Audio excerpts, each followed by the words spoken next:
If you're lucky enough to have a dog that sleeps through the night without toileting, then that's fantastic. But if you're finding that you're coming down to a few accidents, then you'll need to put a few things in place. The easiest thing to do is to have your dog sleep upstairs with you, but in their own bed. This way, if they get restless and need to go to the toilet, then you'll be there to let them out in the garden.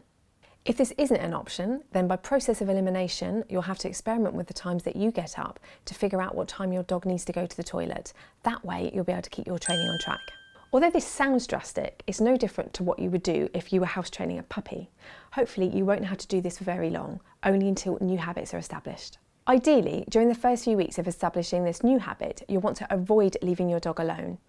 If you can't, then expect some setbacks along the way, but don't worry too much about this.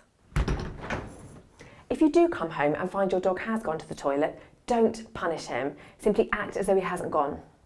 Simply clear up the mess and carry on as normal. This is particularly important as you will avoid your dog anticipating your return with something unpleasant, which could trigger anxiety, which could cause your dog to toilet even more. There is a common misconception that dogs know when they have done something wrong. They can appear to look guilty, and this might cause some owners to punish them. Dogs that look guilty are doing nothing more than responding to your disappointment, upset or anger.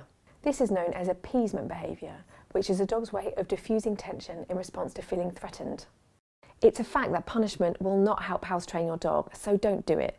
Instead, let's concentrate on what we know works best. Throughout all of this, stay on track, be positive, and remember the 3 rules. If you have any setbacks, don't worry about this. Habits are formed by being consistent and having a good routine.